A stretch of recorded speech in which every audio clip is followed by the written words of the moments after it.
E hoje, querido, o tema da mensagem é revendo nossos conceitos. Algumas vezes a gente faz tudo certo, mas as coisas não dão certo. E às vezes a gente peca num determinado detalhe na nossa vida e a gente não sabe por que está dando errado. E é por causa, muitas vezes, desses detalhes pequenos que interferem de uma forma grande na nossa vida. E é exatamente sobre isso que a gente vai falar aqui, sobre um grande episódio que aconteceu, que a Bíblia nos narra. E antes de falarmos aqui da história, antes de lermos o texto, eu quero narrar a história. A história nos fala sobre a arca, que alguns chamam da arca da aliança, da arca da presença, da arca da provisão, da arca da proteção. Tem um monte de nome para a arca. Era um objeto de 1,20 m, uma caixa feita de madeira, revestida de ouro, e que tinha alguns elementos dentro dessa caixa, que tinha uma vara, a vara de Arão, que tinha uma urna com o maná do deserto, e que tinha também as tábuas da lei. Esse móvel era um móvel santo. Quando Israel ia entrar ali na terra prometida, aconteceu que Josué colocou essa arca ali na frente, e o Rio Jordão se abriu. E algumas vezes que Israel foi participar de batalhas, levava-se a arca, e eles venciam as batalhas. E os seus inimigos, os filisteus, uma certa ocasião, cresceram o olho nessa arca, falou assim, olha, o segredo de Israel é a arca. O que eles fizeram? Na gestão de Saul, que estava dando lugar ao diabo. Então, Satanás é assim, se você deixar, ele entra ali e assola. E aconteceu exatamente isso. Eles entraram e roubaram a arca. Roubaram a arca da aliança. Levaram lá para a Filistia. E quando essa arca chega ali na Filistia, ao invés de ser bênção, eles colocaram ali do lado do Deus deles, no templo lá, do rei deles, e o rei, o Deus deles, a estátua, né? Melhor dizendo, no outro dia ela estava caída, com o pescoço quebrado. Eles acharam aquilo estranho, e de repente as pessoas começaram a ficar com câncer, começaram a nascer vários tumores, e eles deram um jeito de sumir com aquela arca dali. Aquela arca que era bênção na nação de Israel passou a ser maldição para os filisteus. Eles então retiram aquela arca dali, e o lugar mais perto que ela vai parar é na casa de um homem chamado Abinadab. Abinadab, que morava a 24 quilômetros de Jerusalém.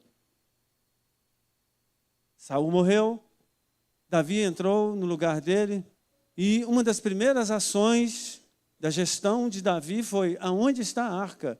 A arca está na casa de Abinadab. Então nós vamos dar um jeito de pegar essa arca. E aqui eu começo a ler para você se localizar, para você entender melhor, que está lá no livro de 2 Samuel, capítulo 6, versículo 1, que diz assim, de novo, Davi reuniu os melhores guerreiros de Israel, 30.000 ao todo. Conseguiu entender? Para pegar um objeto de 1,20 m, a arca, um móvel sagrado, Davi, ele requisitou 30.000 guerreiros. Não foi 30.000 civil, foi 30.000 guerreiros. E quando você vai analisar esse texto, você vai perceber que, além desses 30.000 guerreiros, nós tínhamos aqui também uma orquestra grandona. Tinha várias coisas acontecendo e você vai ver aqui o que Davi fez para pegar essa arca. E diz aqui o texto, ele e todos os que acompanhavam partiram para Baalim, em Judá, para buscar a arca de Deus. Arca sobre a qual é invocado o nome do Senhor dos Exércitos, entronizado entre os querubins, acima dela. E um detalhe importante aqui, que aqui, logo no princípio desse versículo, fala, e ele e todos os que o acompanhavam partiram para Baalim. Quando eu fizer assim, querida, esse aqui é o gatilho para você falar. Amém? Vamos treinar? Então vamos lá aqui, olha. Ele e todos os que o acompanhavam partiram para E isso agora melhorou. Então, Baalim não é o nome de uma cidade. Baalim é o plural de Baal. Isso aqui não é uma cidade, não é um nome próprio, mas é um reduto. É um reduto onde ficavam os adoradores de Baal. E esse reduto, então, eles chamavam de Baalim. E ali naquele lugar, o que a gente percebe? Que havia muita idolatria. E aonde há muita idolatria, há muitos demônios. Muitos demônios. Então, talvez isso aqui explica o porquê de 30 mil guerreiros. E não somente os guerreiros, as orquestras que Davi levou. E diz aqui no versículo 3, puseram a arca de Deus num carroção novo e a levaram da casa de Abinadab, na colina. Uzá e Aiô, filhos de Abinadab, conduziam o carroção com a arca de Deus e Aiô andava na frente dela. Davi e todos os israelitas iam cantando e dançando perante o Senhor. Veja bem, ao som de todo tipo de instrumento, fora os guerreiros. Então, Davi ia à frente daquela orquestra. E à frente, também, acredito eu, dos guerreiros, ou do lado dos guerreiros. E diz aqui, no versículo 5, vamos lá, Davi e todos os israelitas iam cantando e dançando perante o Senhor ao som de todo tipo de instrumentos, de pinho, harpas, liras, tamborins, chocalhos e símbalos. Quando chegaram à eira de Nacon, Uzá esticou o braço e segurou a arca de Deus, porque os bois haviam tropeçado. A ira do Senhor acendeu-se contra Uzá por seu ato de irreverência, por isso Deus o feriu e ele morreu ali mesmo ao lado da arca de Deus. À primeira vista, todos nós somos tendenciosos a pensar: que injustiça que Deus fez. Por quê? Porque o rapaz ele foi proteger a arca, e nessa proteção da arca, Deus feriu ele. Deus mandou fogo nele, ele morreu e ficou do lado da arca, morto. Então, normalmente, a pessoa que lê isso, ela tende a ficar com uma certa birra de Deus. E essa foi a reação de Davi também. E aqui diz esse texto que Davi ele ficou contrariado e ficou com medo de Deus. Tipo, essa arca é uma loucura. Ela já deixou muita gente com câncer lá na Filistia. Essa arca já destruiu o Dagon, o deus da Filistia. Isso aqui é problema. Ele, de repente, começou a pensar isso. E a ideia que ele tinha era: eu gosto de adorar, eu gosto de louvar, eu gosto de glorificar a Deus. Deus habita no meio dos louvores. Para quem não sabe, Davi foi aquele que escreveu a maior parte dos salmos. Ele gostava de escrever salmos, de escrever canções. E aqui, como vocês perceberam, ele estava à frente. Ele não é aquele que fala assim: olha, eu vou contratar aqui um músico e esse músico vai e adora a Deus. Não, ele era aquele que ia na frente. Ele é que, embora sendo o rei, e que pulava, que virava de cabeça para baixo, dançava, ele era totalmente despojado, Davi. E esse Davi, ele, dentro da sua logística de governo, ele pensou: quem tem que mandar no meu governo é Deus. O que ele fez depois? E qual que era a intenção dele aqui?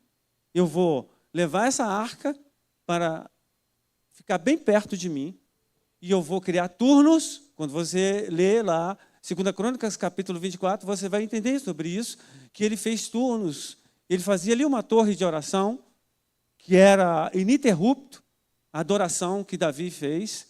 E por isso o governo dele se potencializou. A gestão dele foi muito mais forte, tanto em termos espirituais, como em termos de terra, em termos de moral, em tudo. Ele foi melhor do que o seu antecessor Saul. Então, essa era a intenção dele, uma intenção boa. Mas eu quero te dizer que muitas pessoas têm boas intenções e fazem coisas erradas, e muitas vezes essas pessoas com boas intenções, elas sofrem o juízo de Deus. Por causa de quê? Por causa de uma legalidade. E vocês vão saber qual é essa legalidade. Mas eu quero ler aqui para você, 1 Samuel 16, 23. E sempre que o Espírito mandado por Deus se apoderava de Saul, Davi apanhava sua harpa e tocava. Então Saul sentia alívio e melhorava, o espírito maligno o deixava. Então era isso que acontecia. Davi, ele foi criado no meio dos louvores. Ele jovem, adolescente ainda, ele sabia tocar harpa. Saul era o rei, ele jovem. Disseram para Saul que tinha um menino que tocava harpa. Saul, então, oprimido por demônios, e os demônios, para quem não sabe, é só ler Ezequiel capítulo 28, vai entender que ele estava entre os tambores, que ele era aquele que comandava a parte musical dos céus, e que a adoração, a perfeita adoração, era com ele, Satanás, até que entrou vaidade nele, e ele foi expulso do céu, juntamente com a terça parte dos anjos. Mas esse não é o objetivo falar sobre isso. Mas o que eu quero te dizer é que Satanás odeia um perfeito louvor. Odeia. Quer ser liberto? Quer que a sua casa seja liberta? Toque louvor dia e noite. E não vai parar um demônio ali. E era exatamente isso que acontecia. Saul, quando ele ficava oprimido pelos demônios, mandavam chamar Davi.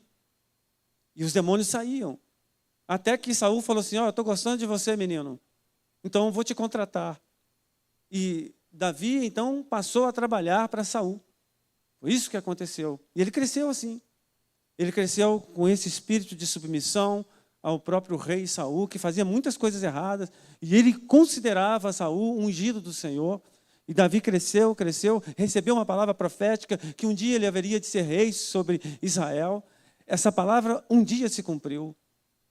E ele, então, com espírito de adoração, de louvor diante de Deus, ele falou assim, olha, eu vou pegar essa arca, eu quero essa arca aqui. Essa arca, ela atrai a glória de Deus, eu preciso da glória de Deus. Isso vai fazer bem para a minha vida, para a minha família, para o meu governo, e vai ser tudo uma bênção. Até que acontece esse incidente. E esse Davi, um homem que a Bíblia nos fala, um homem segundo o coração de Deus. Ele ficou contrariado com Deus. E quando uma pessoa está contrariada com Deus, a gente pode entender que ela é contra Deus. Ela é contra aquilo que Deus fez. E ele, além de contrariado, ele ficou com medo de Deus. Diz aqui, 1 Crônicas, capítulo 15, versículo 15. E os filhos dos levitas são todos aqueles que faziam parte da tribo de Levi, eram esses que conduziam a arca, eram esses que tomavam conta de tudo que era relativo ao templo. Então diz aqui, e os filhos dos levitas trouxeram a arca de Deus sobre os seus... Ixi, você não vigiou, igreja. Eu vou fazer de novo aqui, ó. Vocês fiquem atentos, hein, irmãos? Fiquem atentos. Vamos lá aqui, ó. Vou ler de novo. E os filhos dos levitas trouxeram a arca de Deus sobre os seus... Foi tudo atrasado. Eu atrasei, vocês atrasaram também. Então vamos lá. Pelas suas varas que nela havia, como Moisés tinha ordenado, conforme a palavra do Senhor. Perceba a brecha. Creio que você é inteligente e você percebeu a brecha que Davi estava dando. Aonde a arca estava, igreja? Em cima de onde, igreja? Numa carroça.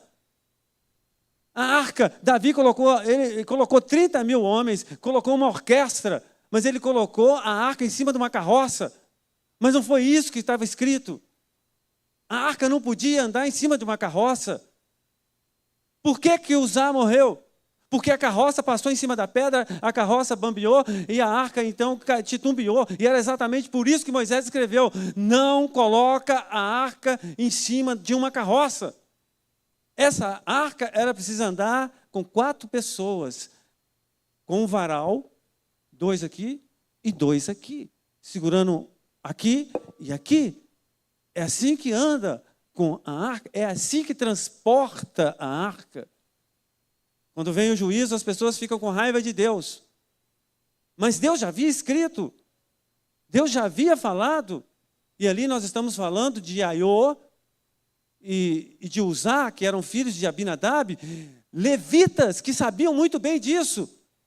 Eles não eram ignorantes, eles eram levitas, família sacerdotal, sabiam disso. E o que eles sabiam, eles não faziam. E é isso que vai pegar muito cristão, que sabem que não devem fazer coisas e fazem coisas. E eu sempre falo aqui, eu sempre dou advertências aqui. Querido, cuidado com o que você está ouvindo, cuidado com o que você está fazendo, cuidado com a fornicação, cuidado com o adultério, cuidado com a mentira, cuidado com a maledicência, cuidado com isso, cuidado com aquilo. Não, você, através das palavras que são ditas, não somente por mim aqui, não vai ser justificado, se você não cumprir. Então, foi isso que aconteceu. Então, quando a gente aprofunda no texto, a gente percebe que não foi injustiça de Deus, foi justiça, pelo contrário. Não havia motivo de Davi ficar com raiva de Deus. Então, diz aqui 1 Coríntios, veja bem, isso aqui é muito importante para mim e é muito importante para você. E nós vamos ceiar daqui a pouco, mas eu já estou antecedendo aqui um texto que se lê muito em ceia e que tem tudo a ver com isso que eu estou falando aqui. Diz aqui 1 Coríntios 11, 28, examine-se, diga comigo, examine-se, diga mais forte, examine-se, só isso, o homem a si mesmo. E então coma do pão e beba do cálice, pois quem come e bebe sem discernir o corpo do Senhor, come e bebe para a sua própria condenação. Por isso, há entre vocês muitos e vários que já dormiram. Por consequência de quê? Por consequência de pessoas que não se examinaram. E quando você não se examina, e quando você faz uma coisa que está fora da palavra de Deus, você fica fraco, doente ou morto. Fraco, doente ou morto. E essa é a realidade de muitas pessoas que estão dentro da igreja, sentando nos nossos bancos, frequentando os nossos cultos. Tem o nome de que vive, mas está morto, conforme a igreja lá em Apocalipse. Por quê? Porque não se examinou. Se você não se examinou, pode ser que tenha alguma brecha. E você pode achar que está fazendo tudo certo. Pastor, eu estou jejuando, eu estou orando. Pastor, eu estou lendo a Bíblia. Mas precisa se examinar. Porque, de repente, tem ali no seu celular coisas que Satanás está tendo legalidade. De repente, você está incorrendo em comportamentos que não glorificam a Deus e o demônio, ele está achando legalidade nisso. E mais do que o demônio achar legalidade nisso, isso pode estar atraindo a ira de Deus, como foi o caso aqui. E quando a gente olha para o texto, o qual nós estamos lendo, 2 Samuel, capítulo 6, a gente vê a segunda parte do texto, que diz o seguinte: Davi ficou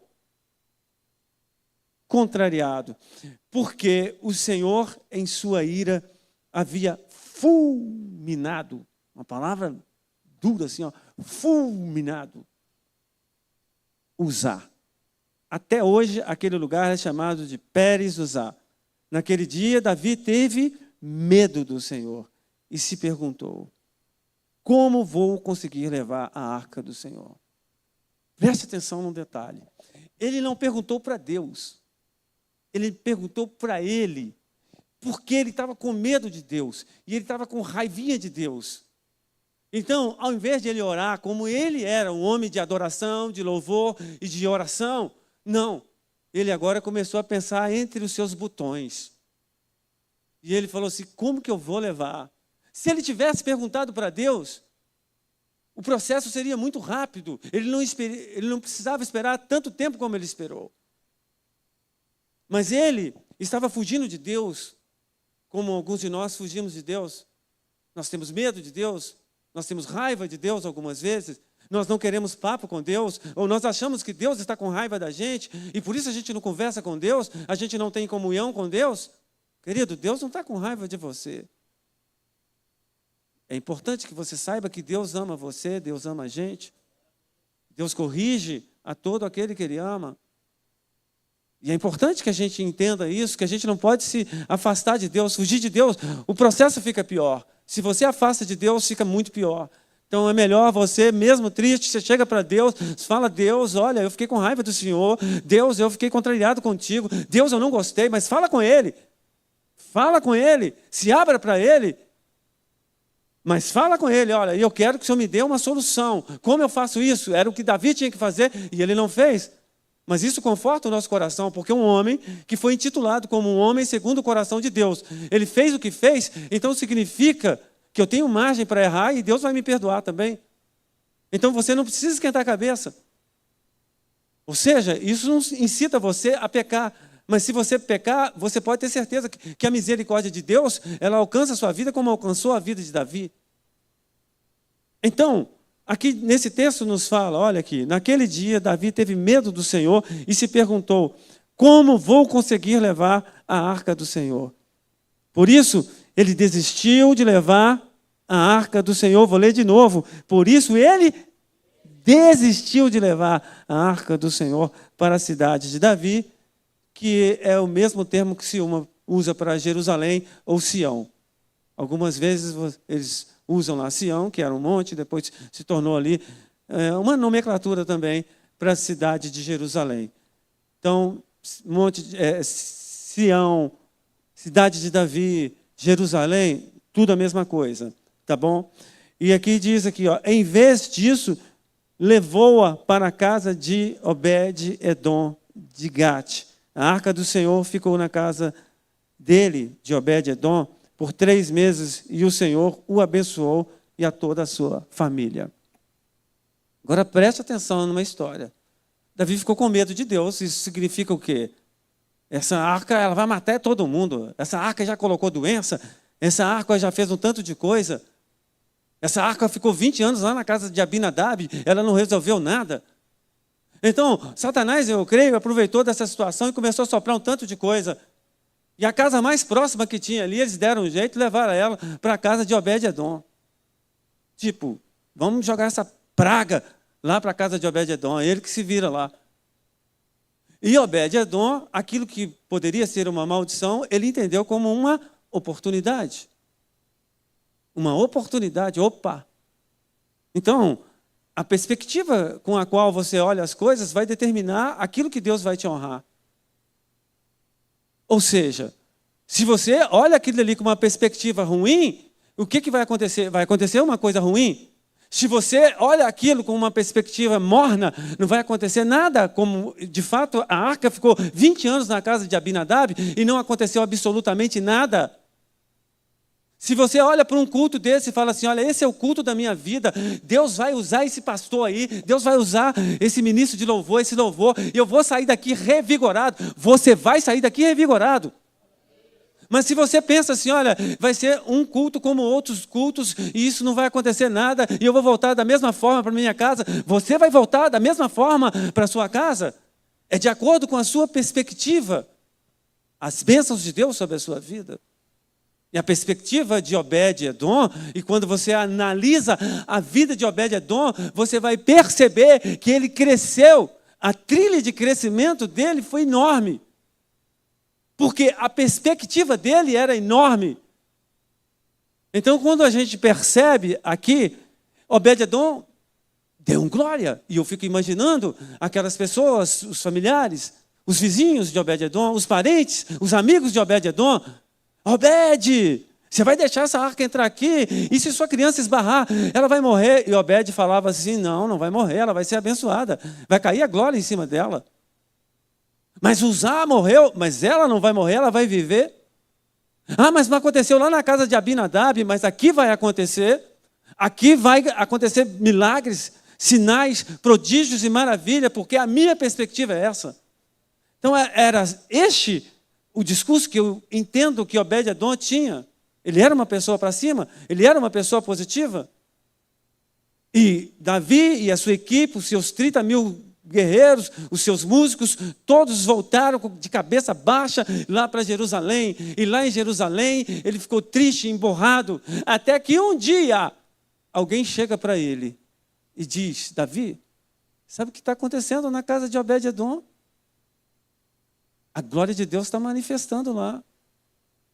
O poder de Deus está invadindo aquela casa. Aquela família está sendo próspera, está acontecendo milagres, saúde, está acontecendo glória. As pessoas estão indo lá e a coisa está boa lá. E Davi, então, a adrenalina baixou, Davi já estava mais tranquilo, o medo havia sumido de Deus e ele, evidentemente, reviu algumas coisas que estavam erradas. E ele entendeu que nas Escrituras estavam falando que ele não poderia transportar a arca em cima de uma carroça, o que diz o texto, carroção. Então, Davi rapidamente convocou essa turma de novo e falou: bora para lá, bora para a casa de Obed-Edom, vamos lá. E todo mundo foi. Será que dessa vez vai dar certo? Eu acredito que todo mundo com medo ali. E Davi, com toda a sua turma, foi para lá e parou na casa de Obed-Edom. Diz aqui o Salmo 18, 30. Este é o Deus cujo caminho é perfeito. A palavra do Senhor é comprovadamente genuína. Ele é um escudo para todos os que nele se refugiam. Entre eu e Deus, se tiver algum embate, se tiver alguma demanda, algum litígio, certamente eu sou o errado. Deus é perfeito, diz aqui o próprio Davi. Deus é perfeito. Qualquer litígio entre você e Deus, se tem alguém errado, é você. Você pode ter certeza. Entre Davi e Deus, quem estava errado? Davi estava errado. Davi estava errado. Deus é um ser perfeito. Deus, ele não erra em nada. Deus é um ser completamente justo. Ele não comete nenhum deslize, nenhuma injustiça. E é essa consciência que eu e você precisamos ter. Isaías 41, 10 nos fala: por isso, não tema, pois estou com você. Não tenha medo, pois sou o seu Deus. Eu o fortalecerei e o ajudarei. Eu o segurarei com a minha mão direita vitoriosa.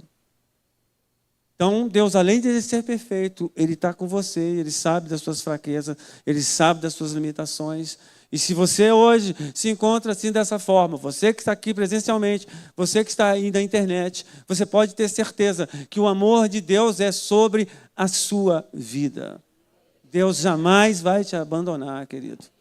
Então, aqui no livro de Lucas, capítulo 9, nos fala: Jesus respondeu: ninguém põe a mão no arado e olha para trás, é apto para o reino de Deus.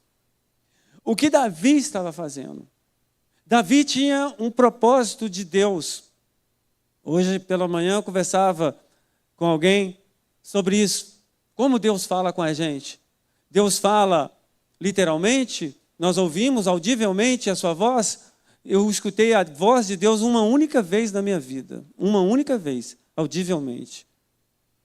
E todo o restante foi através de impressões e visões noturnas. Em visão noturna, Deus falava, já falou algumas vezes comigo também. Mas acordado, eu escutei a voz de Deus uma única vez. Deus, ele falou com Davi.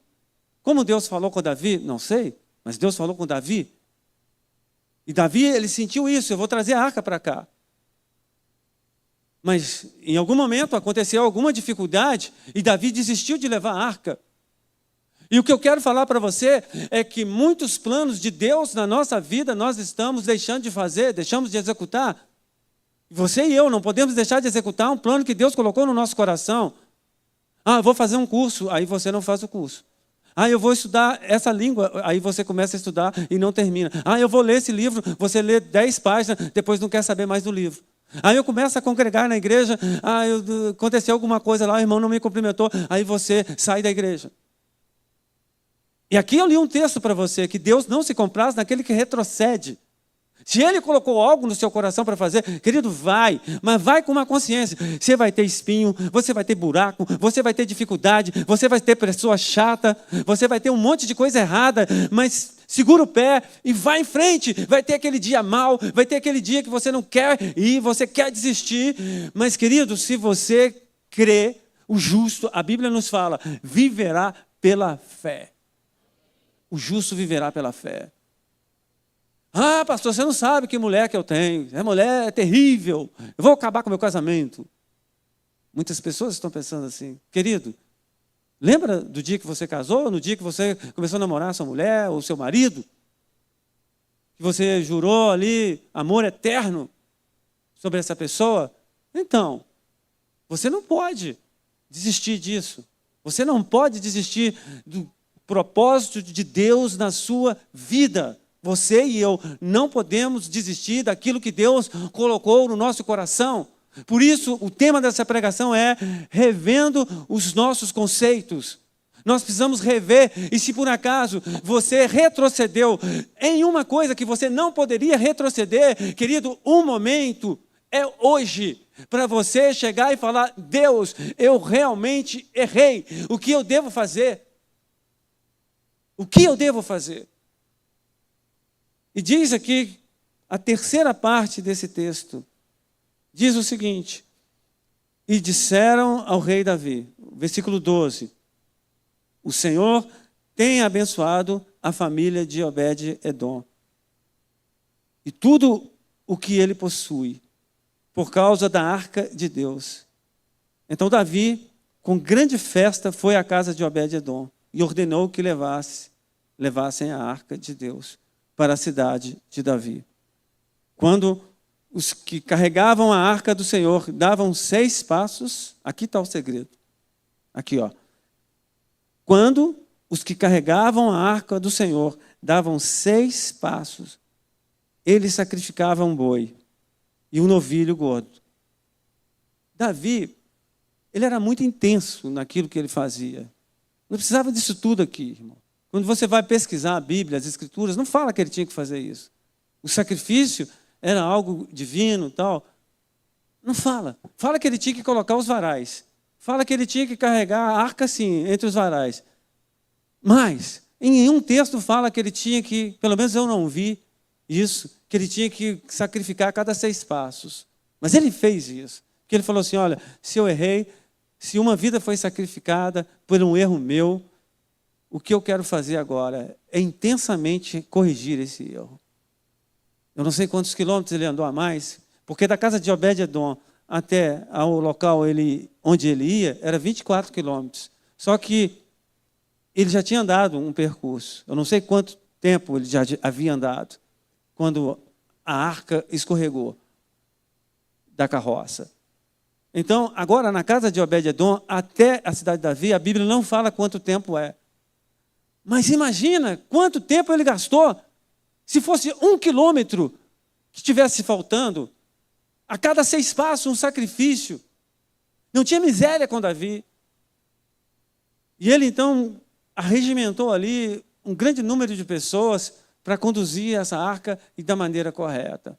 Então, isso me faz entender o seguinte, que tudo que nós formos fazer na nossa vida, nós precisamos fazer um planejamento. E segundo, precisa ser um planejamento segundo Deus quer para as nossas vidas. Nós precisamos ser organizados, e mais do que organizado, a nossa organização tem que estar pautada dentro da palavra de Deus, se nós quisermos as bênçãos de Deus para as nossas vidas. Então, quando eu olho aqui, Davi, ele falou: então, Satanás vai ver comigo. Pode deixar. E Deus também vai ver comigo. Que eu vou fazer a coisa certa agora. E ele fez exatamente isso aqui. Veja bem esse texto. A cada 6 passos, ele sacrificava um boi e um novilho gordo, com esse detalhe, tá, irmãos? Davi vestindo o colete sacerdotal de linho, detalhe. Ele não era da tribo de Levi. Mas, aqui, todas as pessoas, quando você vai ler, você vai entender isso, que vestiam, ele não vestiu a roupa do sumo sacerdote. O sumo sacerdote era o único que existia. Mas ele vestiu a roupa de um sacerdote. Era uma roupa de linho que nos remetia à humilhação. E ele falou assim, olha, eu quero me humilhar da maneira que eu tiver de me humilhar. Ele pegou a roupa sacerdotal em sinal de humilhação e diz aqui esse texto, foi dançando com todas as suas forças perante o Senhor. Irmãos, eu vou confessar para os irmãos, se Deus falar assim com você, comigo, fala, Éder, você precisa dançar aqui na frente agora. Você vai dançar para me adorar. Eu vou falar, Deus, o Senhor vai ter que me dar muita coragem, Deus. Porque é engraçado. Eu sei que as pessoas vão rir. E eu acredito que as pessoas ficaram escandalizadas. Mical, a esposa de Saul, a filha de Saul, esposa de Davi, quando ela viu que o marido dela estava dançando, ela falou, o que é isso? Você está parecendo um menino. Eu quero te lembrar, Davi, que você é rei sobre Israel. Mical, a mulher dele, falou isso com ele. Sabe o que aconteceu? Como retaliação pelas palavras dela, você vê como é que Deus honra a pessoa que serve a ele. Ela nunca mais teve filho, por causa dessa frase que ela falou. Por causa dessa frase. E não ter filho significa sinal de humilhação. Ela intentou contra a humilhação de Davi, que Davi propositalmente estava fazendo, e ela foi humilhada por o resto da sua vida. Então foi isso que aconteceu com Mical. E aqui, diz aqui, olha, enquanto ele e todos os israelitas levavam a arca do Senhor ao som de gritos, de alegria e de trombetas. Então, às vezes o Guilherme toca aqui umas músicas aqui que vamos pular, vamos dançar, aquela coisa toda. E o mais tradicional fica ali, né? Não, esse negócio aí não está certo. Né? Crente tradicional é assim, não, igreja, o que igreja virou, gente? Essas meninas dançando aqui, o que é isso? Mas quando você olha a Bíblia, um homem segundo Deus, agora imagina nos céus. E para terminar aqui, irmãos, eu gosto de contar experiências. Eu amo experiências, eu acho que a maior pregação são testemunhos. E um homem de Deus, uma certa ocasião, e evidente, não está escrito na Bíblia, mas pastor João Carlos Marques, alguns anos, poucos anos, ele já partiu para o Senhor. Ele era um crente tradicional, e ele, então, não gostava de bater palma nos cultos, ele era muito sério. E uma turma de pastores, o pentecostalismo estava chegando aqui no Brasil, muitas pessoas estavam escandalizadas com o pentecostalismo, e ele falou assim, não, esse negócio não é para mim, eu não gosto disso. E ele, conservador, um dia ele pregando, cerca de 40 pastores, mais ou menos, falou assim, nós vamos jejuar o João Carlos Marques. Vamos jejuar e orar, Deus vai pegar ele. Não precisa ninguém falar que Deus que Deus faz. Deus vai fazer na vida dele. Tanto de gente jejuando. Deus pegou ele realmente. Aquele homem caiu duro lá. E todo mundo ficou preocupado, né? Gente, eu acho que a gente jejuou demais, a gente orou demais. E agora? E ele ficou igual morto. Ficou igual morto. Foi para o céu. Quando ele chegou, Deus deu essa experiência para ele. E ele contou essa experiência para a gente. Lá numa igreja grande que eu participava, aqui. Eu não vou falar o nome da igreja, não. Então, o que aconteceu foi que, quando ele chega lá no céu, segundo ele observa uma sala cheia de anjos. E ele fala, vamos ver o que vai acontecer. E ninguém olhava para trás. Essa curiosidade eu sempre falo quando eu conto esse testemunho. Dizer que ninguém olha para trás. Tipo assim, não existe uma personalidade. Quando, por exemplo, se eu falar assim, gente, entrou uma personalidade, aí eu falo o nome de um político famoso, de um jogador famoso, está entrando ali agora.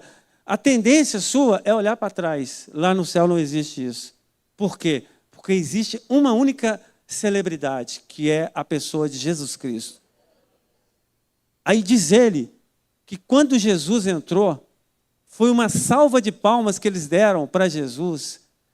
E tinha um instrumento, eu lembro disso também perfeitamente, e a minha memória não é tão boa assim. Os irmãos me conhecem e sabem disso. Ele falou assim, olha, tinha um instrumento que eu detestava esse instrumento.